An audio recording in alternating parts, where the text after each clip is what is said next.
Hey everyone, it's Mike Andes, and you're listening to the Business Bootcamp Podcast. A big thank you to today's sponsor, which is Gusto. If you haven't already, go to gusto.com/bootcamp. If you do any sort of payroll and you want to get away from writing out checks on every Friday, definitely want to check out Gusto because you can have an online mobile app for your employees to clock in and out of and then write checks to them virtually, ACH, directly into their bank account. All automated. So check it out today. Go to gusto.com/bootcamp and try it out for free for 90 days. Price will keep you guys from buying stuff. It's what kept Kiyosaki from buying stuff. Buy low and sell high. He can't buy anything today. Like he's like, man, well, you're paying too much for stuff. I bought $4 billion worth of shit, bro. You ain't bought anything in the last 4 years. You've missed the greatest real estate escalation in the history of the United States because you think it was too high. Hey everyone, it's Mike Andes, and today I'm going to be talking again about Grant Cardone going on to Robert Kiyosaki's Rich Dad, Poor Dad podcast, and in my opinion, getting kicked off because there was never a wrap-up of the show, and after the break, all of a sudden, Grant Cardone was just not there. If you want to see my full breakdown and see the clips from the original video, go ahead and click the link up in the corner, but now I'm going to break down the fact that after that video, a lot of the people in the comments said I was simply making up drama for the sake of clicks, and really there was nothing that was bad between these two. This is another interview that Grant Cardone recently did with Alex Hormozi, and it was a Zoom call, and on this Zoom call, he talks about referring back to Robert Kiyosaki's podcast. Grant's big statement is that someone should not go buy a duplex or a fourplex or a small unit property when it comes to real estate investing. Rather, they should find an investor or a partner to partner up on a deal and get 200, 300, 400 units minimum and be able to do much larger deals. On my last video, I talked about how I have done both. I have both invested with Grant Cardone and I have also purchased my own properties with my 20-unit portfolio. But before we get into that, let's play a couple minutes of this clip from the Alex Hormozi interview where Grant talks about Robert Kiyosaki and again reveals sort of the debate and the controversy between him and Robert. And I don't think this is drama. I really truly believe there's a beef between them after this interview that went bad. I was on a call yesterday with Robert Kiyosaki, and Robert's like, why do you keep telling people to buy big deals? I'm like, why do you keep telling people to buy little deals? This is my show. Respect me. I said, oh, okay. I know it's your show. And because you invited me to your show. So we all know it's your show, Robert. But the point is, Robert, like, just because you think 2 units and 4 units is somehow the holy grail, 2 units and 4 units don't come with managers. You just finished telling me that management is the hardest damn part. And you keep talking about management being the hardest part, literally telling your audience not to buy real estate because how can I manage real estate when I can't even manage my own life? I got kids, I got a job, and now you want me to manage a 2-unit deal. He's like, well, what do you do for managers? I said, I buy 500-unit complexes, 400-unit complexes. This deal behind me is $230 million. One deal, 16 employees come with the deal. So when I buy that deal, I have built-in leasing agents. All of them stay with me.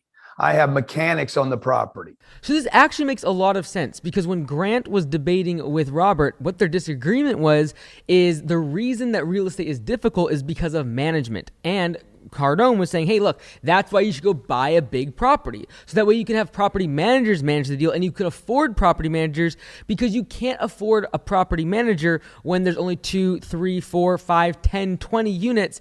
That's why someone should go buy a 400, 500 unit deal. So there's already staff on site and it's not a big headache to manage the property.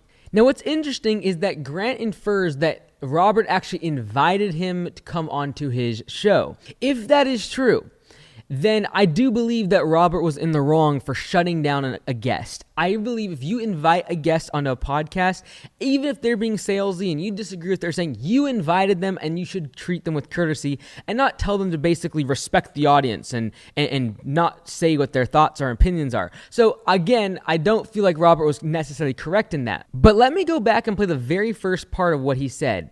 And Robert's like, why do you keep telling people to buy big deals?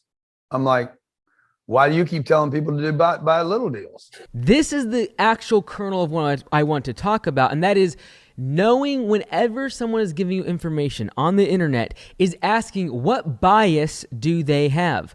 Because Robert Kiyosaki has the bias to make sure that his listeners do buy real estate. Now, you might say you're jaded and you're just like coming from a really negative space, but this is extremely important when it comes to informational products that are being sold on the internet or any sort of personality or influencer, and that is what could potentially be their back end door to making money off of the information they're giving. For example, Robert does not have any funds for people to give money towards. He only sells information to people that want to actually invest and buy real estate. He does seminars from little small seminars to tens of thousands of dollars for a couple-day event. He also puts his name behind other informational products online, such as courses, books, and webinars from other individuals that are selling the information required to become a real estate investor. Now, to be fair, Grant Cardone sells two different types of products when it comes to real estate.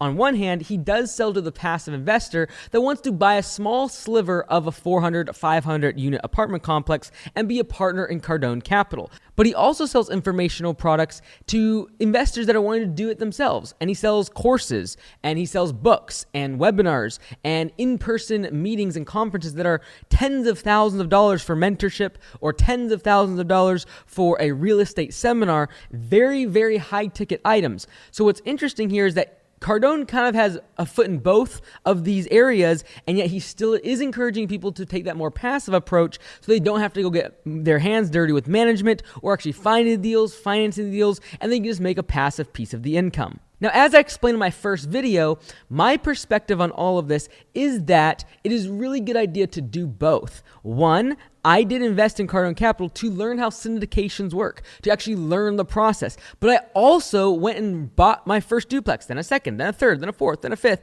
then I bought a 10-unit apartment complex. Why? Again, to learn. And I think a lot of this depends on where you're at in your career. If you're early in your career and you just have 20, 30 years until you are going to be retiring, you definitely should be investing more in the learning and the education than just making 5-6% a year from passive income.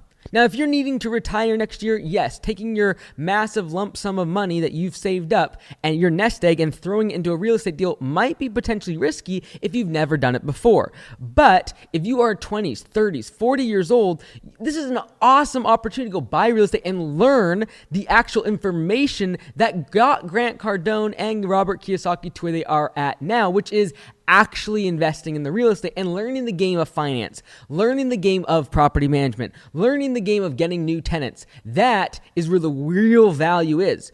And if I look back several years ago and look at the money that I invested with Cardone Capital, it's made about 4.5% in interest every year. But if I would have spent that same money on an actual real estate deal, I literally would have doubled, if not tripled my money over the past 4 or 5 years simply because of equity and the appreciation that property would have gone up in value. Now, today's video is not necessarily about which side I choose because I made that very clear in my first video. Today, I want to talk about the ulterior motives that could potentially be behind the influencers and the media personalities that make money online. And I'm one of them. So I actually know behind the curtain. I sell online courses. I sell templates. I sell conferences. I sell books. I sell all of that. And when someone listens to me and I say that I think starting a lawn care is one of the best things that a young person can do to start their career, I'm extremely biased. That's how I started my career. So what you want to filter is the fact that, am I creating an echo chamber by the people I follow on the internet because they are all in real estate, or they are all in crypto, or they are all business and entrepreneur people? Have a diversified, the same way you look at a portfolio, I would have a diversified approach to what type of individuals you're following for financial advice, because every single one of them are going to have the recency effect, the recency bias, and that's really what I really believe that Grant Cardone is suffering from here, is the fact that over the past few years, these 400 or 500 unit apartment complexes have treated him very, very well, and he has raised millions and billions of dollars in capital. So he has somewhat of a recency bias and kind of forgets. We tend as humans to forget what happened years ago, and the fact that how he got to where he is today is getting those smaller deals. So the recency bias is a big thing. The second thing is what we're around, our surroundings, what we're always involved in, we're going to have biases towards that. So I have biases towards starting a lawn care business because that's what made me a millionaire. That's what paid my way through college. That's what helped me to get past what my past family's financial past was. And so I would have an absolute bias to someone starting a lawn care business, and that's why I would say that statement. So what's the point of the video? That is simply to say, look who you're following on social media, on YouTube, and ask yourself, am I getting in an echo chamber because everyone I'm following is saying the same exact thing? And we as humans like to have confirmation bias. We like to have the same people say the same things, and we begin to believe it. And so I challenge you to challenge your own beliefs. And the reason I talk about videos such as this one with Grant as well as Robert Kiyosaki is because they have opposing views, and I think these are the best videos. They actually bring out a good debate, and contrary to everyone's opinion, it's not a bad thing to challenge your beliefs, challenge your investment strategy, challenge your portfolio and your biases inside of them. So I hope this video opened your eyes up to what potentially ulterior motives could be behind the people that are sharing information with you.